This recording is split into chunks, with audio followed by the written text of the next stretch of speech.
everyone, welcome to my channel. This video is about my tattoos, like a tattoo tour. I've seen a few of these. I really enjoy watching these ones because it's just nice seeing like other people's stories, what they've got, why they got it, different ideas.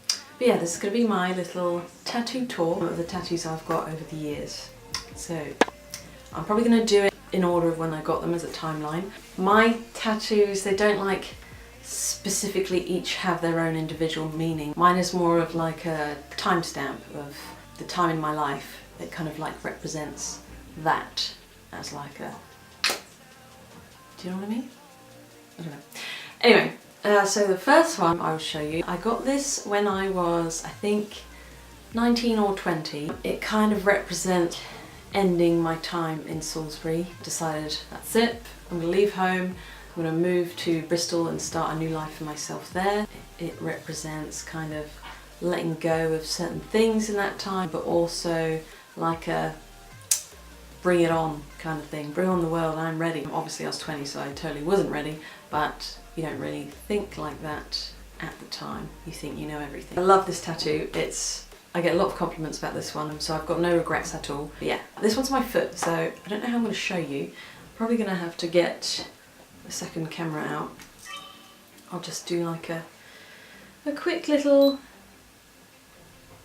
tour of it. There we go. So I designed that one myself.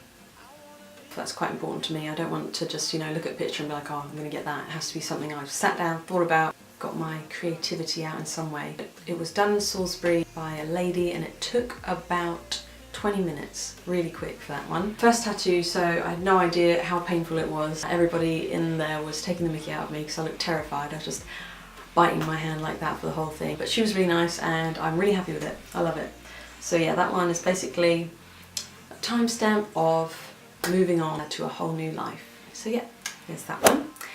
Next, next I got a tattoo kind of in the middle of my time in Bristol. I actually got this one on a Groupon deal, which I would advise you never to do. It's not a good idea. If a tattoo salon is on Groupon, it's probably because they're not doing very well and they need to get some customers in. So I bought this Groupon deal, went in there with my idea, again similar to the foot, kind of the henna Mendy style. Drew it all up, it was like real nice, delicate, intricate. Went in, massive bloke. I'm surprised he could even move his fingers, his muscles were that big. And then he was like, yeah, cool, book in, come in tomorrow or whatever. So I went in and got it done. Sorry if you can hear building work, by the way. I just remember the pain was like so intense. It was like shooting pains going down my arms. It's like he was hitting a nerve or something, I don't know. I don't know what he was doing. Anyway, there was like blood everywhere, so it looked like a mushy slug. So yeah, I was really nervous about that one. Over my time I've grown to learn to love it.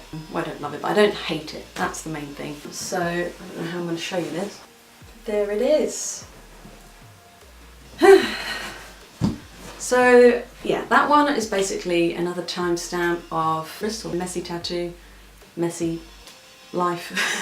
But no, there was good things and bad things, but that's just another timestamp of Bristol life.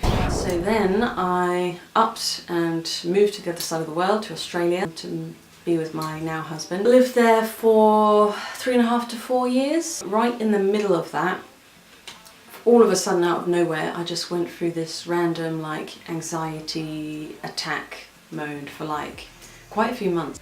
I would just be like driving to work or something and just being convinced that somebody I loved was going to die. I didn't know who, I didn't know how, so in my mind I would just go through everyone it could possibly be, every way they could possibly die, and then by the time I got to work I was just a state, like I'd be like trying to calm myself down, get rid of the tears, and then get on with the day without anybody noticing.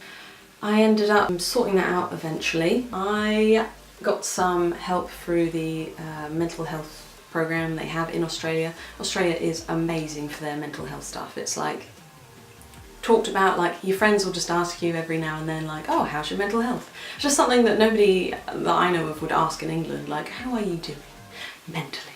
So yeah, so I was given some methods of how to control it, Some of them worked, some of them didn't work, but I found as it was affecting my life choices, you know, things like, do I get on this plane to fly back to see my family, or is the plane going to crash? Is Marcus going to die? Will I die? Or should I Skype my sister or my mother, or what if I Skype them and they're walking along the road and instead of looking at the road they look at the phone and then they get hit by a car? Like, you know what I mean, it goes in like a vicious cycle. So one of my things for that was to get this tattoo. Can you see it? Oh, that's really hard to show you. Hang on. Oh. There we go. So that is Latin and basically means to live in fear is not to live. Like, translated fully, it just says don't fear life. Every time I found myself missing out on something or considering not doing something, I would look at that tattoo and remind myself that if I'm not going to do these things, what's the point of even being alive anyway? So I might as well do them, and if you die, at least you got to live. So yeah, that was that one, and it actually really helps when I'm on a plane. I can just stare at it for a bit and go into my head. So that's that one.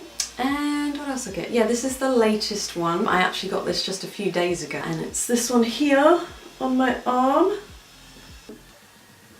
I love it. I designed this one too. This is kind of, I guess, another timestamp. Now we're back in England.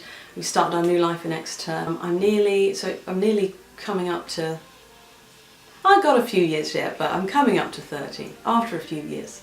And so I kind of feel like when they say that 30 is when you kind of know who you are and you know yourself, I feel like I'm getting towards that. The leaf, it's actually called a cheese leaf, but they always make me feel really positive and happy when I see them. It represents like positivity, forgiving myself for all the crap in the past, and yeah, enjoying where I am now and the stage I'm in. So there it is. Let me know how many tattoos you got and how painful they were. I would say the back was definitely the most painful because it wasn't really done properly. Thanks for watching, and hopefully see you in the next video. Bye for now.